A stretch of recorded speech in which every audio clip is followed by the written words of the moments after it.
We're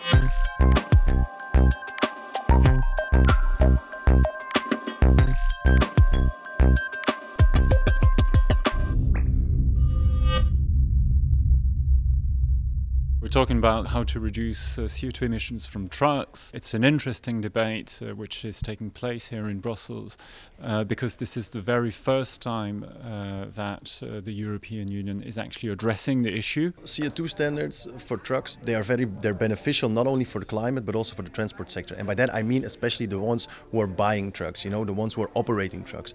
Again, Commission Impact Assessment clearly shows that in the first 5 years, the net savings that they will generate with a target of 20% compared to a 15% target, the savings will be much, much, much higher in the first 5 years because fuel is 30% of their operating costs. So they really want to save, but it also really depends on the offer, and the offer is not always there or only at a high price. And that is exactly why CO2 standards are necessary and why they need to be ambitious to really make sure that they have better access to more fuel-efficient vehicles. If you listen to the industry people, they will say, well, we can achieve maybe 7% reduction by 2025.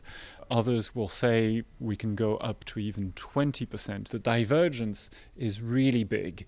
And part of the reason for that, as I see it, is that like in the car industry, there's an electrification process which has started, which is much more difficult to do for the truck sector than for cars, because we're talking about much heavier machines.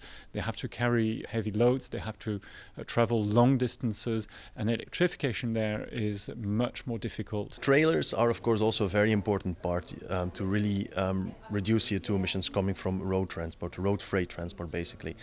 There is still a lot of potential to make trailers more fuel efficient, to make them more aerodynamic.